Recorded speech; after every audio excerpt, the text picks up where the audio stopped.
Silent Hill 2 is widely regarded as one of the greatest psychological horror games of all time. I missed out on the experience the first time around because I was just a kid. However, with the remake completed, I could not help but be completely drawn in to the Silent Hill universe. For those new here, my educational background is in psychology, and when I was doing my master's degree, I had a focus on human behavioral analysis. I cannot stress how this game unexpectedly piqued my interest.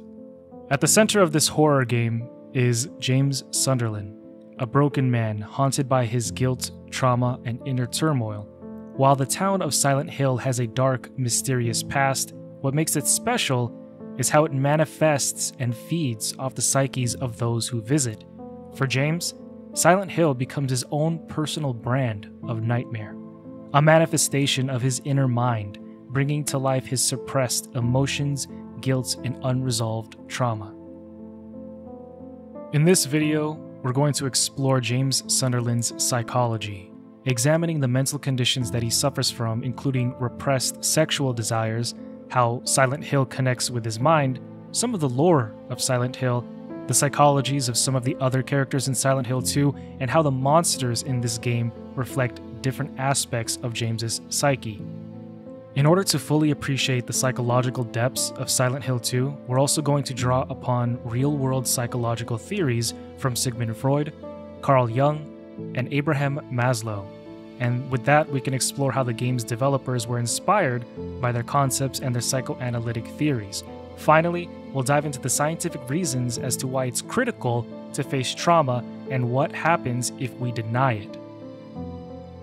In order to fully explore the scope of everything, spoilers ahead. Also, trigger warning.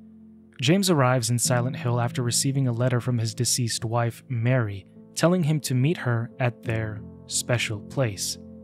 At first, James seems like a relatively ordinary man lost in grief, but as the story unfolds, we realize he's a deeply conflicted character filled with repressed guilt and confusion. James's psychological struggle is largely driven by repression, particularly the repression of his memory of killing Mary.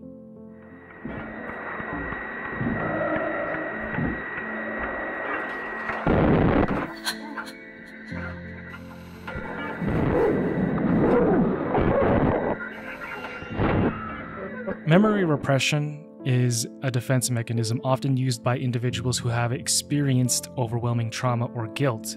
And in James's case, it's the murder of his wife, an act that conflicts with his self-perception as a loving husband.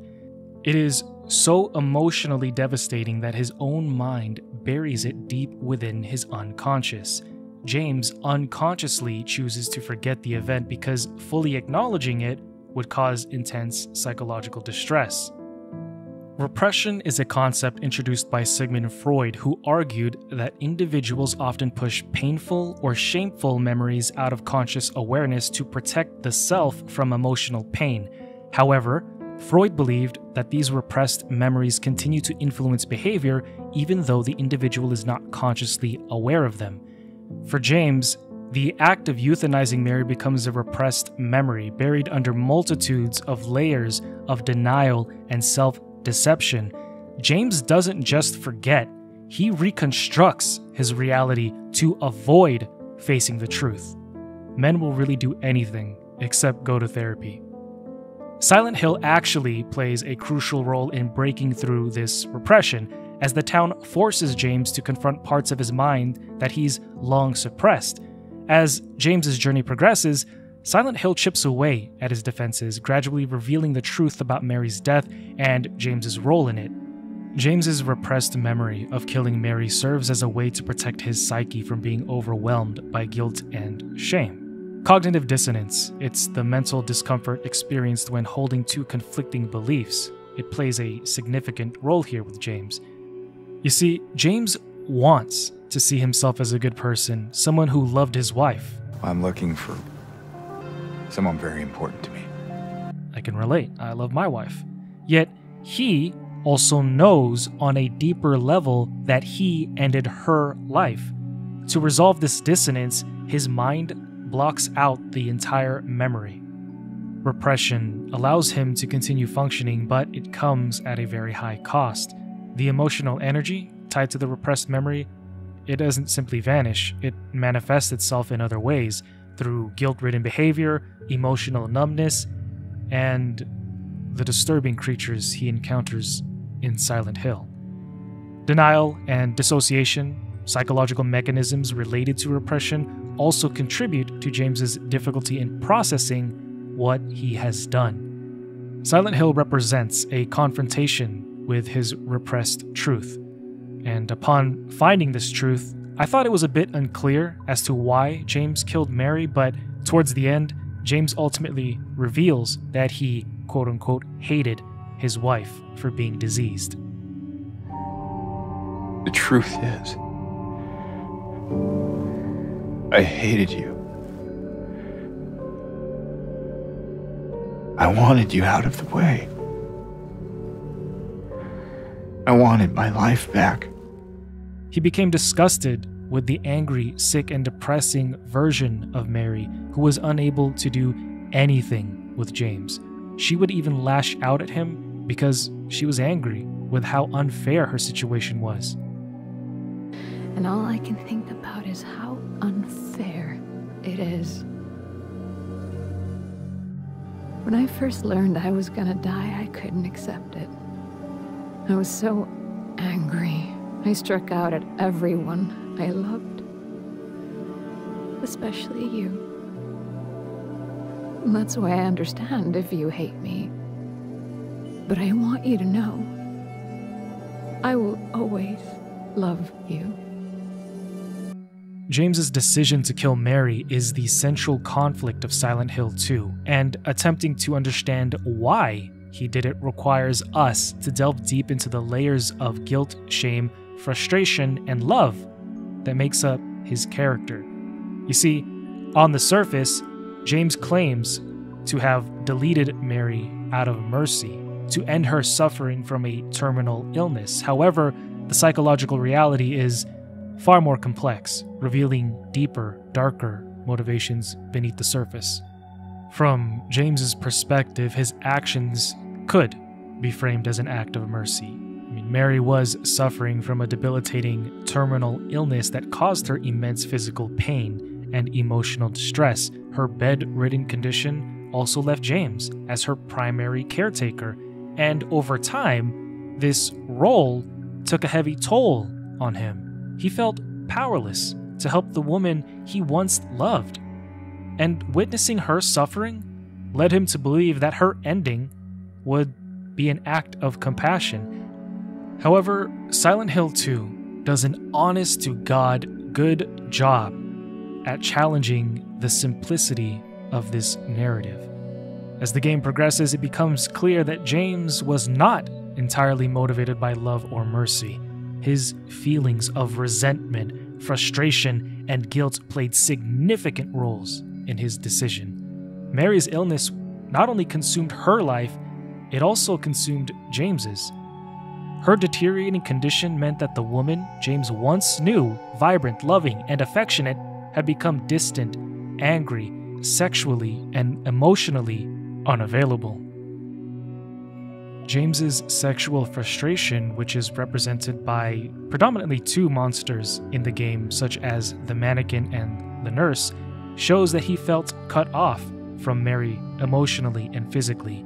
These repressed feelings contributed to his eventual decision to kill her. This mixture of love, anger, frustration, and guilt concocted a psychological conflict James could not fully reconcile. The game suggests that while James's act of euthanasia was in part motivated by a desire to end Mary's suffering, there was also a more selfish reason: to free himself from the emotional and physical burden of her illness.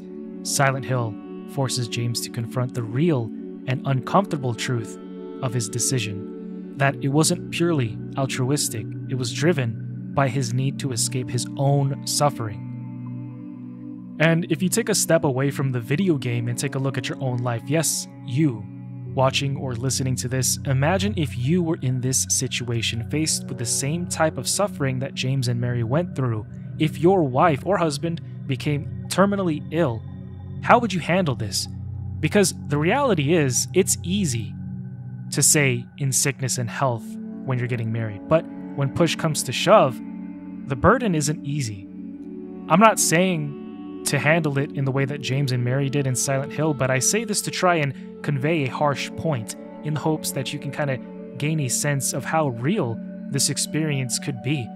And again, I'm not saying that James was right. I'm just trying to provide understanding to his character to further a point that the developers did a remarkable job, an absolutely epic job at crafting this narrative. Ultimately, James's decision to kill Mary is the result of a deeply conflicted mind, and Silent Hill forces him to confront the psychological consequences of that conflict. His love was overshadowed by so many negative feelings, and for such a long time. Silent Hill, in this sense, becomes both a punishment and a potential path to redemption, depending on how James chooses to confront the truth. I guess, in a way, Silent Hill can help as a form of therapy. Speaking of therapy, it's time to talk about today's sponsor, Better. I'm kidding. Silent Hill is not an ordinary place. It has a dark history rooted in occult rituals and supernatural events, but what makes it unique is its ability to project and materialize the subconscious fears and guilt of those who visit. For each individual, Silent Hill is different. It mirrors their psyche, bringing to life their deepest traumas and hidden emotions. For James, Silent Hill becomes a twisted, fog-shrouded hellscape where every location and character is a reflection of his guilt and emotional baggage. The town takes on a psychological dimension shaped by James's mental state. When James faces the harshest aspects of his trauma, the environment and atmosphere shift to a nightmarish landscape covered in rust and rot. This phenomenon is often referred to as psychological projection, where the environment reflects the internal conflicts of the individual's mind. Silent Hill, as a location, adapts itself to James, insisting upon him to face the truth he avoids. Now, one does not simply walk into Silent Hill and experience its supernatural side. The town selectively calls people who are psychologically vulnerable, individuals who have unresolved trauma or deep emotional scars, and this is why James, Eddie, and Angela are drawn to the town. They each have specific psychological burdens that they can't escape, and Silent Hill becomes a place for them to confront or succumb to these burdens. The exact nature of this call remains deliberately ambiguous, but it often takes the form of something familiar or emotionally significant to the individual, like James receiving a letter from his dead wife. Eddie Dombrowski is called to Silent Hill as someone who is already unraveling emotionally.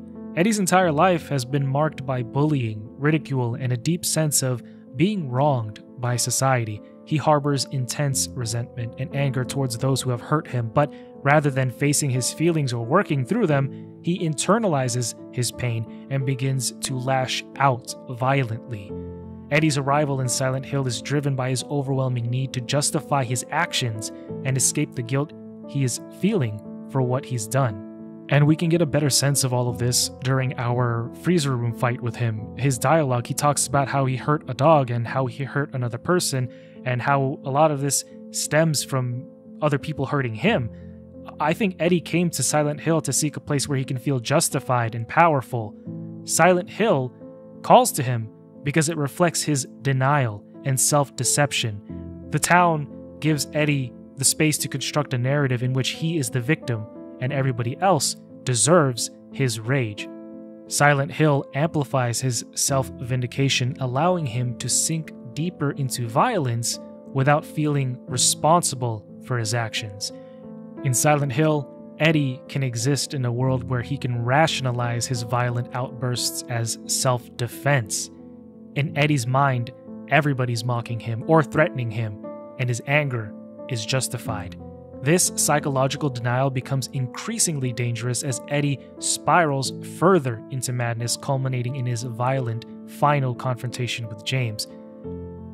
Now, something odd that I noticed during my playthrough with Eddie is that he keeps on killing the same guy over and over again. I thought that this was worth diving into. He even admits to having killed the same guy over and over again when James sees him, right before we have to fight him as a boss. How many times do I have to kill you? Eddie? Whoa, Eddie, it's me. Oh. Hi, James. Although it seems like Eddie is killing the same person repeatedly, it's likely that in reality, he is attacking and killing different people who all appear to him as the same symbolic bully. In his warped state of mind, Eddie projects his anger onto these figures, seeing them as the people who tormented him in his past, effectively keeping himself in a psychological loop. At the moment, Eddie truly believes that they're laughing at him, disrespecting him, or threatening him, which justifies his violent response in his mind, reflecting how Silent Hill blurs the line between reality and Eddie's psychological trauma. Each time Eddie ends somebody, it's like it's his way of taking revenge for a lifetime of ridicule. However, the satisfaction he gains is short-lived because the underlying pain and insecurity remains unresolved. So, Eddie continues to see the same person, symbolically speaking, over and over again, trapped in a cycle of violence and revenge that Silent Hill keeps on feeding. And by continually seeing the same person, Eddie is going to stay stuck in his delusion that the world is against him. He's going to keep killing again and again, but the pain never goes away because he's not addressing the root cause of his suffering, his deep-seated feelings of inadequacy and self-hatred. In a way, Eddie keeps killing versions of himself, symbolically trying to destroy the part of him that feels humiliated and ridiculed. Angela Orozco comes to Silent Hill as a deeply traumatized individual, burdened by a life of abuse and emotional torment. She's fleeing from her painful past, particularly the horrific abuse she suffered at the hands of her father. However, Angela isn't seeking peace or closure. She's driven by her sense of hopelessness and self-loathing. For Angela, Silent Hill becomes the embodiment of her personal hell, a place where her internal pain is manifested and inescapable. Angela is searching for her mother, though this search seems more symbolic than practical. Her mother's absence, like her father's abuse, represents the emotional neglect and abandonment she's experienced. Silent Hill calls to Angela because it provides a space where her trauma can be confronted, though not in a healing way. Instead, the town amplifies Angela's internalized trauma, reflecting her belief that there is no escape from the pain she's endured. Angela is psychologically drawn to Silent Hill by her overwhelming sense of worthlessness and a desire for an end to her suffering. She's been emotionally and physically scarred by her abusive past, and the town reflects this by manifesting her deepest fears and traumas in visceral, terrifying ways. Angela's interactions with Silent Hill's monsters and her iconic scene in the burning staircase reveal that she sees no possibility of redemption or escape. And that is heartbreaking. The fire symbolizes her emotional and psychological torment, and she feels it's eternal. James, Eddie, and Angela's reasons for coming to Silent Hill show how the town draws people in based on their psychological scars, using their darkest emotions to create a twisted reality where their inner demons are reflected and magnified. Both Eddie and Angela are unable to find peace or resolution, and their tragic stories contrast with James's potential path towards redemption. And there's another character in Silent Hill 2, a child, Laura. She represents innocence and purity, standing in stark contrast to the other characters, especially James, who are weighed down by guilt and trauma. Laura doesn't come with problems, unlike the other characters. So Silent Hill doesn't manifest horrors for her as it does for James, Angela, and Eddie, because Laura doesn't carry the emotional baggage that attracts people to the town. She is not haunted by deep emotional wounds. Silent Hill leaves her alone. It doesn't twist her perception of reality or create terrifying manifestations for her. She navigates through the town like it's all sunshine and rainbows without seeing monsters or the disturbing environments that plague others. Heck, even Eddie sits and watches a movie with her and he's chill. Laura comes to Silent Hill because she was looking for Mary, whom she formed a strong and innocent bond with during Mary's time in the hospital. Laura and Mary were close, and Mary treated Laura with kindness and affection, which created a sense of attachment to Laura. Unaware of Mary's death, Laura receives a letter from Mary, and it led her to believe that Mary was still alive and waiting for her in Silent Hill. Unlike James, who knows that deep down Mary is dead and struggles with the guilt surrounding it, Laura believes Mary is alive. This belief is rooted in her childlike innocence and lack of knowledge about Mary's fate. Laura didn't witness Mary's final days in the same way that James did, and was unaware of Mary's illness becoming terminal. Instead, she holds on to the memory of Mary as a kind, loving figure, which drives her to find her in Silent Hill. From their first encounter, Laura's ambivalence towards James is clear. When they meet, she steps on his hand, an act that shows her initial hostility and distrust. Throughout the game, Laura frequently runs away from James, reflecting her discomfort and wariness of him. Psychologically, Laura seems to sense that something is off with James, even though she doesn't know the full truth about Mary's death.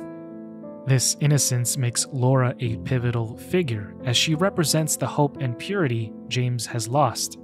The monsters in Silent Hill 2 are not random, grotesque creatures. Each one represents an aspect of James's psyche, his trauma, and his unresolved emotions. Let's break down all the major monsters and what they symbolize in James's mind. Pyramid Head is perhaps the most iconic monster in the game and serves as a manifestation of James's guilt and desire for punishment. Again, as somebody who is new to the Silent Hill series, I'd never seen Pyramid before. I mean, I've seen him in passing, but I never knew anything about him. However, I did know that I felt deeply disturbed by the sight of him. I don't know why Pyramid Head is frightening and unsettling, I just sense that he is. In the same way that I don't know why being in pitch black darkness is scary. And no, I don't mean darkness when you turn the lights off in your house, I mean absolute darkness. The kind that you can physically feel. The kind that absorbs your senses and nullifies it, embracing you in it. Pyramid Head is a fearful presence and is often seen dragging a large knife, symbolizing the weight of James's guilt, which he can't carry nor escape.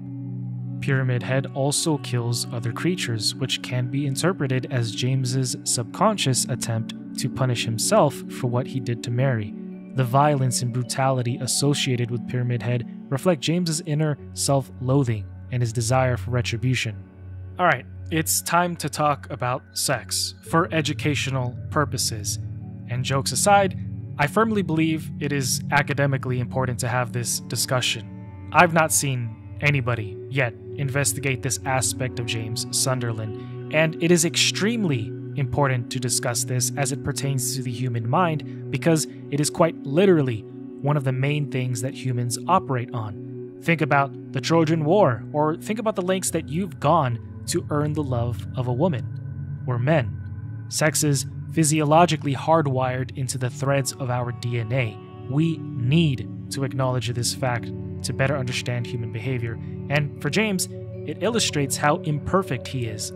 He is just a man, like you and me. Understanding the symbolism of the mannequins and nurses in Silent Hill 2 through a psychological lens, particularly in the context of repressed sexuality, is essential because it touches on one of the most fundamental aspects of human behavior. Abraham Maslow's hierarchy of needs provides a useful framework for explaining why sexuality and its repression plays a central role in James Sunderland's psychological journey. According to Maslow, human needs are arranged in a pyramid-like hierarchy, starting with basic physiological needs and moving up towards higher-order needs like love, belonging, self-esteem, and self-actualization. At the foundation of this hierarchy are needs such as food, water, shelter, and, importantly, sex. Maslow argued that until these baseline physiological needs are met, it's difficult for individuals to progress to a higher level of psychological growth and fulfillment.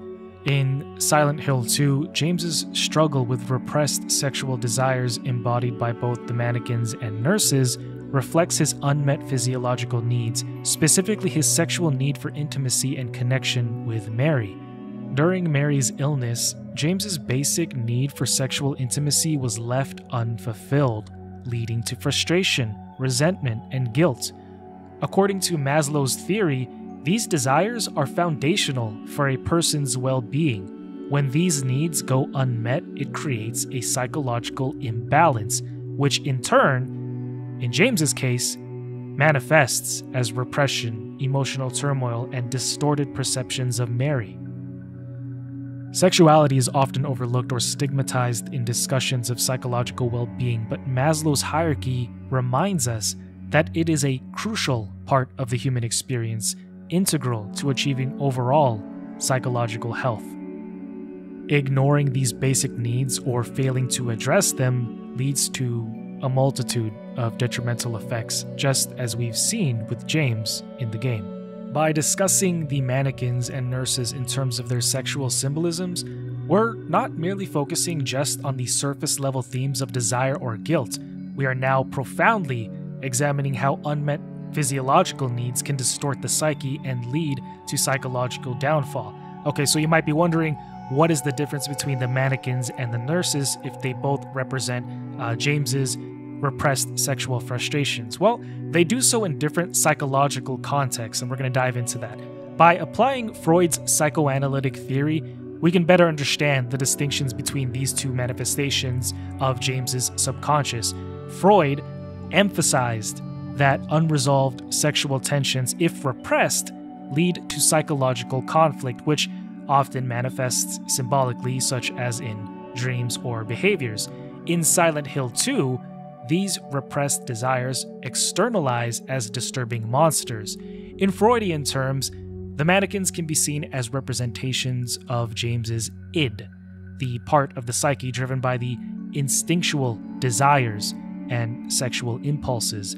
According to Freud, the id operates on the pleasure principle, just like children who have little to no self-control, seeking immediate gratification always. However, in James's case, these sexual desires are heavily repressed due to Mary's illness, creating psychological tension. Let's talk about the mannequin's design. 2 pairs of legs without a torso or head, emphasizing the objectification of the female body, focusing specifically on sexualized body parts. This fragmentation reflects James's struggle with his repressed libido, and Freud would argue that James's id desires sexual intimacy, but because Mary is sick and emotionally unavailable, these desires were pushed deep down and buried into his unconscious, creating tension between his sexual impulses and his guilt. The mannequins reflect James's objectification of Mary as a sex object, stripped of her identity and personality, aligning with Freud's idea that repressed sexual urges manifest in distorted, dehumanized forms. According to Freud, the superego represents the moral conscience, enforcing societal norms and ethics. This is the mind most adults have at their mental forefront after having grown up and learning about what is okay and what is not okay to do or say in society. James's superego is in constant conflict with his id, as most humans are in real life, particularly with James when it comes to his sexual desires. On a moral and conscious level, James knows that it is wrong to objectify Mary during her illness, especially during her illness, but the suppression of the desires creates psychological conflict. The mannequins, as a symbol of this tension, represent James's moral failure to maintain emotional intimacy with Mary while gripping with his unfulfilled sexual desires. The lack of a head or face on the mannequins symbolize emotional detachment. There is no personality or identity to connect with, just sexualized parts of the body. This suggests that James's connection to Mary has been reduced to physical struggle rather than an emotional relationship. In Freudian terms, this reflects the suppression of James's ego, his conscious mind, in favor of his id's unconscious desires. Over time, as James's emotional connection to Mary deteriorated, he began to see her as a symbol of his sexual frustration rather than as a person, a transformation captured by the dehumanized form of the mannequins. While mannequins emphasize objectification and emotional detachment, the nurses offer a different psychological reflection of James's sexual frustration. Where the mannequins represent raw sexual desire, the nurses symbolize James's guilt surrounding those desires, as well as his conflicted feelings about caregiving, hospitals, and Mary's illness. Like the mannequins, the nurses are hyper-sexualized, but their overtly provocative appearance, their tight-fitting uniforms, is paired with distorted, grotesque features. It looks like the nurses have a bubble head. Freud's theory suggests that the nurses symbolize the conflict between James's sexual urges, his id, and his guilt, his superego. While James unconsciously desires sexual fulfillment, his consciousness chastises him for these desires, especially during Mary's illness. James knows it is inappropriate to feel sexually frustrated while Mary is sick and suffering, but in Silent Hill, repression doesn't erase the urges, it transforms them into disturbing figures like nurses who reflect James's inner turmoil. Freud believed that the superego, the conscious, not only enforces moral standards, but also punishes the individual through feelings of guilt. The nurses represent this punishment. While James's id may sexualize them, their aggressive, hostile behavior reflects the superego's punishment for harboring such desires. The nurses vehemently attack James as a manifestation of his psyche turning against him, reinforcing his feelings of guilt and shame. Beyond their sexual symbolism, the nurses also represent the medical trauma James experienced while watching Mary suffer in the hospital. Freud's theory of transference, the idea that people transfer their feelings about one person or situation onto another, applies here.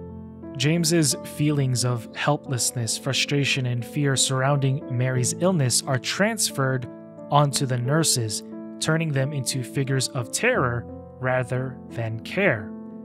In this way, the nurses embody James's sexual frustration and his trauma related to Mary's illness, adding another layer of psychological complexity to their presence.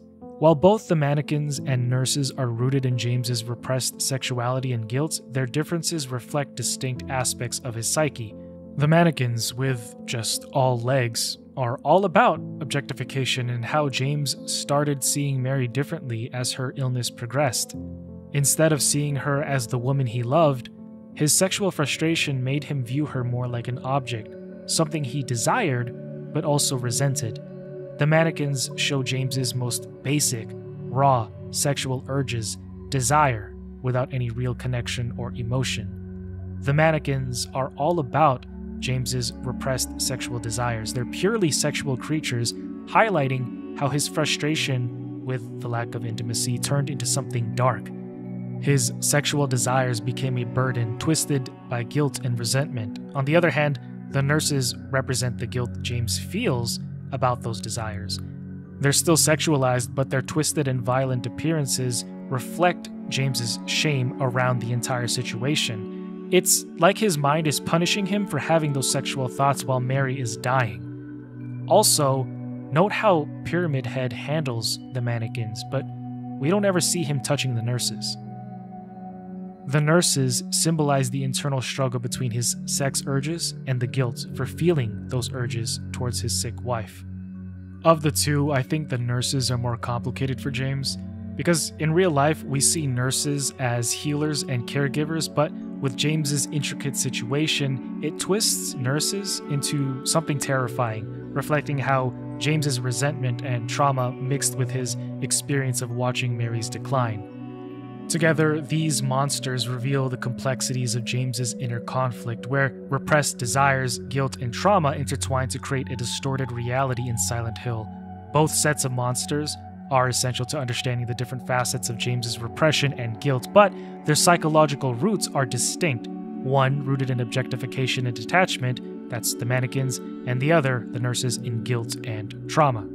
The next monster I talk about is a relatively sensitive and uncomfortable one. I'm going to keep it brief, however, it is something that I want to warn you about. So if you want to skip it, I strongly encourage you to skip to this timestamp that you see here on the screen. And I'm going to go ahead and give you guys 5 seconds to do that if you want to do that. 5, 4, 3, 2, 1. In Silent Hill 2, there is a monster called Abstract Daddy. Yes, that's his actual name, Abstract Daddy. He is tied primarily to Angela Orozco's trauma, and I don't think I need to dive too deeply into what happened. I don't think that I need to explicitly state what had happened to this poor girl for years, something that unfortunately happens to many in real life. I believe you'll be mature and cognizant enough to extrapolate her deeply concerning and unfortunate history of abuse from her father. It's always the same with you. You're only after one thing. Angela, please. You don't have to lie. Go ahead. Say it. Or you could just force me. Like he always did.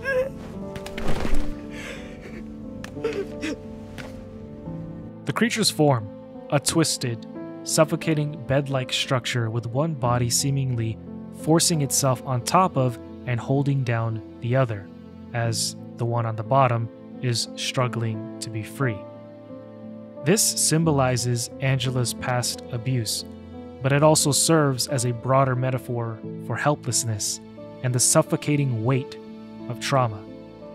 For James, this encounter forces him to acknowledge Angela's trauma while also confronting his own role in harming Mary, specifically as her illness left him feeling powerless.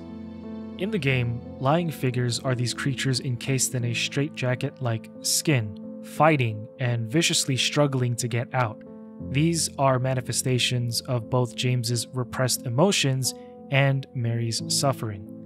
These creatures drag and slither themselves around, constrained and trapped by their own bodies, symbolizing both Mary's physical confinement due to illness and James's emotional entrapment by his guilt. The acidic spray that the creatures emit could be seen as a metaphor for the corrosive effects of James's guilt, constantly eating away at him from the inside. The flesh-lit monster that James encounters in the hospital after Laura locks him in the room resembles a cage with a feminine mouth and distorted limbs hanging from underneath.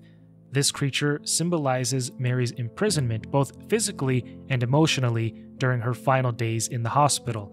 The bed-like structure and the suffocating imagery recalls Mary's suffering in a hospital bed, while the mouth might represent Mary's voice, alternating between loving and accusing, lingering in James's mind. The Mandarins, initially lurking and hanging beneath the surface with mouths on where the hands should be, attack James from below.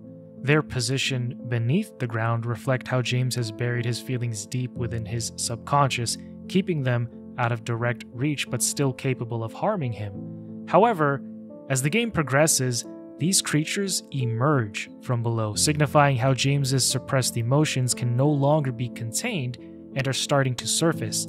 This shift represents the breakdown of James's psychological defenses, as the emotions he's been hiding are now coming out to the open, forcing him to confront them.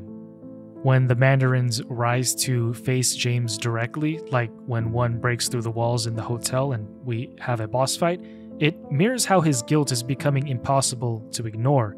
Just like the Mandarins, James's buried emotions are rising to the surface, pushing him closer to the final reckoning with the truth about Mary's death.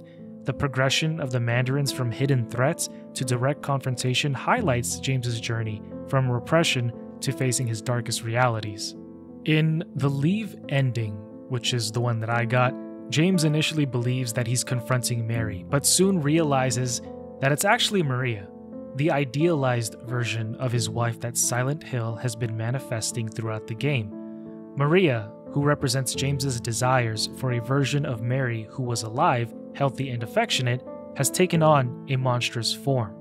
In her boss form, Maria transforms into something grotesque, indicating the collapse of this illusion. Her twisted appearance, involving being suspended or tied to a structure resembling a bed or a cage, shows how this idealized fantasy of Mary has become a perverse, destructive force within James's mind. The final confrontation forces James to confront the fact that he's been clinging on to a fantasy, avoiding the truth of who Mary really was in her final days and the guilt of what he did. By defeating Maria, James symbolically kills his illusions and confronts the harsh reality of Mary's death and his role in it. Maria's death here represents the end of James's denial and the dissolution of the false narrative he's been using to shield himself from the full weight of his guilt. James finally acknowledges what he did to Maria, ending her life in an attempt to end both her suffering and his own emotional pain. After defeating Maria and facing the truth, James leaves Silent Hill with Laura, with her presence representing a kind of a fresh start or redemption for James. By choosing to leave with Laura, James is making the decision to move forward, rather than remain trapped in his guilt or grief. This ending signifies he's finally accepted responsibility for Mary's death, but is also choosing to forgive himself and move on. James's journey through Silent Hill can be seen as a form of therapy, albeit a brutal and unforgiving one. Among the various characters that James encounters in Silent Hill, none are more significant than Maria. At first glance, Maria appears to be a seductive, mysterious woman who bears an uncanny resemblance to James's deceased wife, Mary. They even share very similar names. However, as the game progresses, it becomes clear that Maria is much more than just a physical doppelganger. She's a manifestation of James's mind, born of James's mind. Maria represents a side of Mary that James longed for. Where Mary was sick, bedridden, and distant in her final days, Maria is healthy, vibrant, and flirtatious, sexually available. She dresses provocatively, speaks in a sultry tone, and shows an emotional and physical openness that contrasts starkly with James's memory of a sick, dying wife. Silent Hill, as it often does, brought Maria to life. However, as with everything in Silent Hill, Maria's existence isn't a gift, it's a curse, a cruel reflection of James's inability to reconcile his feelings of love, lust, and guilt. While Maria represents James's unfulfilled desires, she also serves as a constant reminder of his guilt. Throughout the game, Maria dies repeatedly in front of James, only to return soon after, alive and unharmed. The cyclical pattern of death and resurrection serves as punishment for James, forcing him to relive the pain of losing Mary over and over again. Each time Maria dies, it reminds James of his failure to protect Mary and the burden of the guilt he carries for ending her life. Remember, Pyramid Head is an extension of James. That's also why the game allows us to put a pizza box in the shape of a pyramid head on James. Each time Pyramid Head kills Maria, it's like James is killing Mary. Maria's relationship to Mary is complicated, and the game intentionally blurs the lines between the two characters. While Maria is not Mary, there are moments where she seems to take on Mary's personality, speaking to James in a tone that is more reminiscent of his late wife. At times, Maria expresses knowledge of events from Mary's life that she should not know, further confusing James and the player about her true nature. like when she mentions the video that James and Mary made in the hotel room. You were always so forgetful.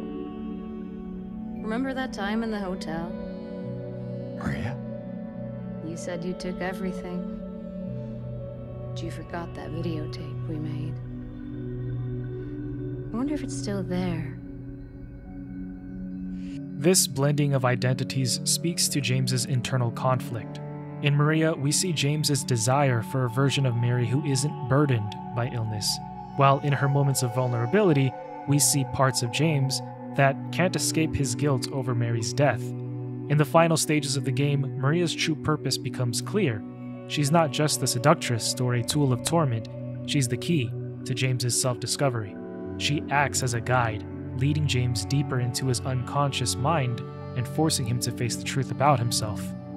Sigmund Freud's theories on repression, guilt, and desires are central to James Sunderland's psychological struggles in Silent Hill 2. James has buried the memory of his role in Mary's death, and Silent Hill acts as a return of the repressed, forcing him to confront this guilt through physical and psychological manifestations. Pyramid Head represents James's deep-seated guilt and the desire for punishment, serving as a symbol of Freud's superego, the moral force that punishes him for his actions, while Maria embodies James's repressed sexual desires and his unresolved conflict over Mary's illness, aligning with Freud's id, the part of the psyche driven by pleasure and unfulfilled needs. So, to get a better handle on Freudian and Jungian psychoanalytic theory, imagine someone goes through a really bad breakup, but instead of dealing with their grief or anger, they kind of just push it all the way down and repress those feelings, right? The thing is, those emotions don't just disappear. Over time, they start showing up in different ways. They might have dreams about their ex or unresolved stuff from the breakup. Or they might even have one of those classic Freudian slips where they accidentally call someone else by their ex's name. Both Freud and Jung believed repression could also show up as physical stuff, like headaches, stress, or tension that doesn't seem to have a clear reason, but it's really their emotions weighing them down. Yes, believe it or not, acknowledge it or not, this happens, and it's more common than you might realize. And sometimes, these people will start lashing out at friends or coworkers over little things. What's really happening is they're taking out their bottled up anger from the breakup onto other people without even realizing it. You may even do this with your significant other or family members and not even know it. You might be wondering what the differences between Freud and Jung were, and very simply put, Freud thought everything was deeply driven by sex. In short, Freud focused more on basic instincts and repressed desires, while Jung believed in a deeper, shared collective unconscious amongst all humans, with a focus on personal development and attainment, not solely based off of animalistic instinct.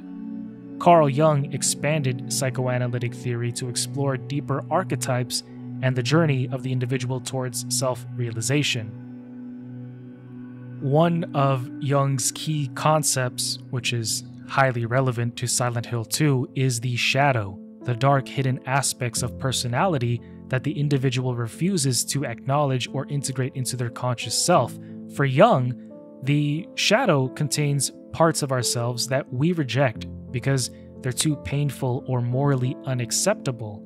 These repressed parts can take on lives of their own, manifesting as projections or, in some cases, hallucinations or even physical symptoms.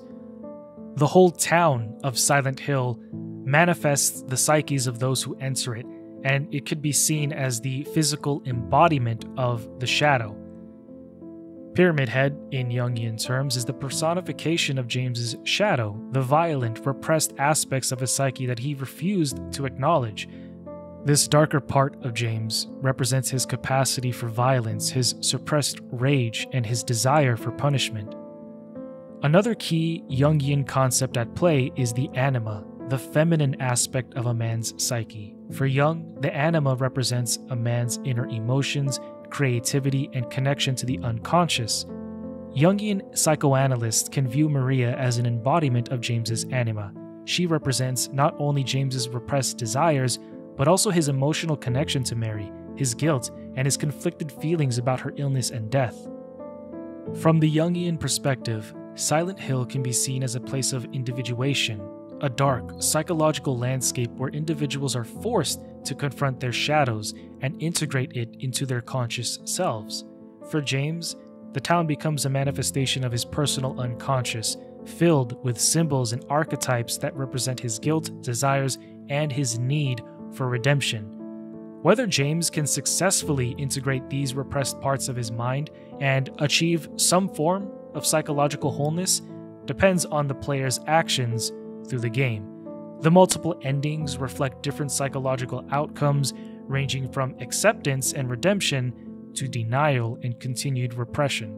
As Silent Hill 2 powerfully demonstrates through its narrative, facing our traumas is a critical aspect of emotional and psychological healing. From a scientific perspective, refusing to deal with that trauma is bad. However, working through that trauma and finding closure is good. When individuals experience trauma, whether it's a singular event or prolonged exposure to pain and suffering, the brain and body react in significant ways. Trauma activates the body's fight or flight response, flooding the brain with stress hormones like cortisol and adrenaline.